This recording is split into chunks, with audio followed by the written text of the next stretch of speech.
We're talking with our guests here who are so important to us in our community because of the fact that these two gentlemen, along with the group that are part of their effort, what they do to remember our Vietnam vets who didn't come back home.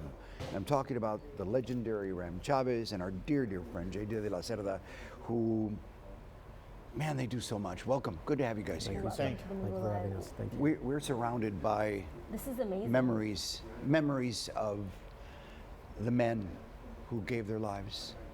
JJ, I mean, you see this happening today where we're losing veterans almost every day. Yes, sir. Yes, sir. So it's important to not only recognize Vietnam veterans on Vietnam Veterans Day, but every single day. Every single day. You know, they came back and they weren't welcome home. And so they deserve it every single day. And that's our mission, to make sure that they're recognized. Heroes like Mr. Ram Chavez need to be recognized every single day. Amen. And as an Iraq veteran myself, they changed that for us. You know, they changed that reception that they got home, where we are welcome home, and it's due to them. So we appreciate them very much, and we honor them every day. To come on home. Ram, you and I have had many conversations throughout the years about this specific day and about the incidents that unfolded. You were wounded twice? No, once. Once. Okay. Tell us about that. Well, it's real quick. I had completed my tour on May the 4th. My replacement had arrived. And so on May the 5th, I was supposed to return back to the main base camp. I had done my 6 months.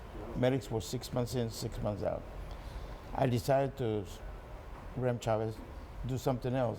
Stayed behind, helped the battalion surgeon set up the aid station. On May the 5th, it started again the Easter offensive. They tried after the Tet offensive, they tried it again.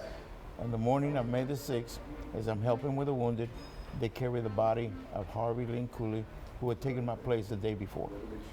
Less than 24 hours, he was killed. He was gone. Well, I made the decision to go back. I had not been wounded. I had made 6 months without a scratch. I went back 5 more days. That night, I was wounded right here. And I put on my beret, and it put pressure on it. It was at night. And so I thought it was sweat. As I was working on the wounded, in the morning I had blood all over my face. And I refused to be evacuated because I was so tight about Harvey getting killed, who had replaced me. Sure. You know, and I had replaced a medic 6 months before they got killed. Mm-hmm. So I was being tied in my service. We're replacing a killing action and replaced by one who got killed and they get wounded. If that doesn't change your life forever, nothing does. And that's why I do what I do. These are stories of heroism, and there are so many vets just like you that probably deal with these thoughts, these images in your life that happen to you, and we're grateful that you're able to share these with us, especially on a day where we honor our men who passed. You know, these photos, start collecting them way back, before I was even asked to collect them. I was trying to remember my classmates. Mm-hmm. Then Jan Scrubs, the founder of the Wall, requested that he would like to have photos for all 58,000 plus. So I was a little bit ahead, so I started. In 2011 was the last time that the Wall That Heals came to Corpus. At that time, we had collected 94 pictures, some of these photos. We have now have 165 of the coastal band, including Beeville, Bruce County, Claiborne County, Aransas County, all in between there. And these are part of the photos. And there's more photos that we have.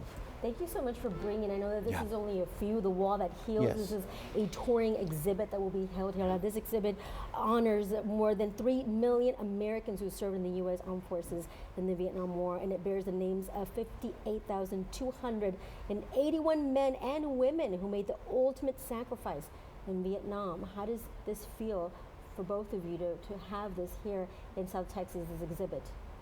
Well, you know, Vietnam was a difficult war. It was different. There's no question about it. You mentioned something. Let me give you an example of what Vietnam's, the legacy of the Vietnam veterans. I had the opportunity to speak at the Vietnam Veterans Memorial in Washington, D.C. on Memorial Day in 2011. Very few people know that. because it wasn't about me. And this is what I said. The legacy of the Vietnam veteran is a very proud legacy. Number one, it was the first memorial built. Then Korea, then World War II. We did it backwards because the Vietnam inspired the Vietnam veteran. Number two, we were proud, work for the VA. We struggled. We improved the VA healthcare.